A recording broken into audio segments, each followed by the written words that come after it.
Class 4 subject English we are at unit 2। Unit 2 में दो part है।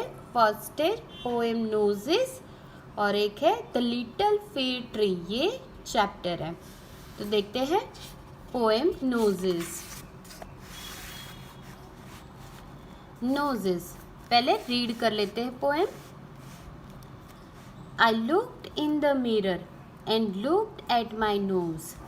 It's the funniest thing, the way it grows, stuck right out where all of it shows, with two little holes where the breathing goes.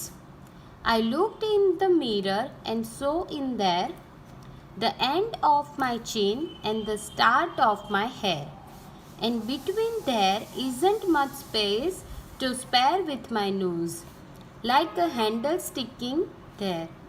If ever you want to giggle and shout, and can't think of what to do it about, just look in the mirror and then no doubt you'll see how funny your nose sticks out. तो explanation portion देखते हैं।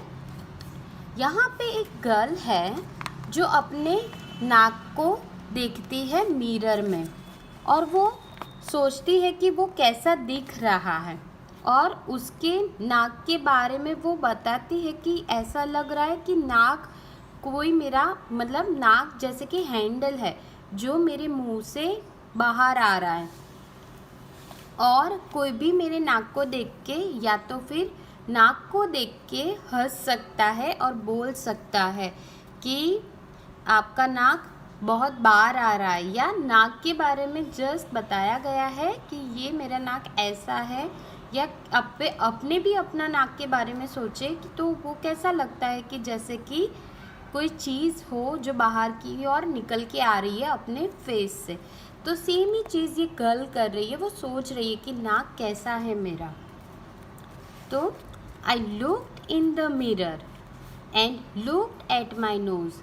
तो mirror में मैंने मेरा nose देखा। It's the funniest thing, ये सबसे फ़नी थिंग है। मतलब कौन? नाक।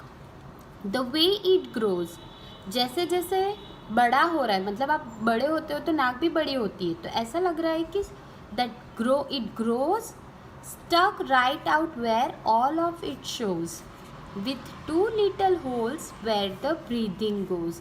मतलब अपनी नाक देखे तो नाक में दो होल्स है, तो वो होल्स किसके लिए दिए हुए हैं? तो यहाँ पे अच्छे से दिख सकते हो कि होल दिख रहा है, तो ये होल किसके लिए? For breathing. लेकिन नाक देखो बाहर आ रही है, तो इसीलिए लिखा हुआ है कि it stuck out where all of it shows with two little holes. मतलब दो लिटल हो, ये बाहर भी आ रहा है और साथ में दो लिटल होल्स भी दिखा रहा है जहाँ से ब्रीदिंग होती है। I looked in the mirror and saw in there the end of my chin. Chin portion ये है, ये चिन कहलाती है। मैंने फिर से अपने आप को मिरर में देखती है girl. And saw in there the end of my chin. End of my chin मतलब ये पोर्शन देखती है। And the start of my hair मतलब ये portion. Start of my hair मतलब यहाँ पर। And between there isn't much space to spare with my nose.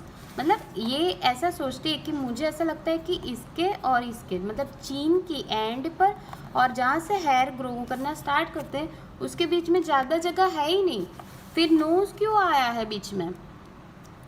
फिर भी ये बाहर की ओर निकल के आ रहा है मेरा नोज़, जैसे कि like a handle sticking there, जैसे कि हैंडल हो, जैसे कि हैंडल की जैसे वो सोचती है कि जैसे कि हैंडल अपने पकड़ के खींच सकते हैं, वैसे नोज भी बाहर आ रहा है चीन के एंड तक और हेयर के स्टार्ट होने तक। इनके दोनों के बीच में ज़्यादा जगह है नहीं, फिर भी ये बाहर आ रहा है। If ever you want to giggle and shout and can't think of what to do it about, अगर आप चाहो तो कभी उसको देख के हंस भी सकते हो और बोल भी सकते हो। शाउट मतलब चिल्लाना, लेकिन यहाँ पे बोलना होगा। He can't think of what to do it about, इसका क्या करूँ मैं, जो मेरी नाक बाहर आ रही है। Just look in the mirror and then no doubt, फिर मैंने फिर से मिरर में देखा और फिर कोई डाउट नहीं है। You'll see how funny your nose sticks out, और आप फिर भी देखोगे और उसे फ़नी ही पाओगे कि ये मेरा नाक है, वो एक फ़नी चीज़ है कि जो बाहर की ओर निकल के आ रही है।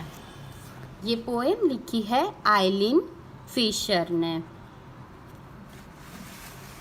नेक्स्ट देखते हैं न्यू वर्ड्स। मिरर, सबको पता है मिरर किसको कहा जाता है, mirror. Funniest, breathing, sticking and giggle. Funniest मतलब बहुत ज़्यादा फ़नी होना, ब्रीदिंग मतलब सांस लेना, स्टिकिंग मतलब चिपका हुआ, गीगल मतलब हंसना। जब हंसते हो तो जो साउंड प्रोड्यूस होती है उसे कहते हैं गीगल। तो आज के लिए हम लोग इतने तक रखेंगे। नेक्स्ट टाइम टेक्स्ट बुक की ये एक्सरसाइज स्टार्ट करेंगे।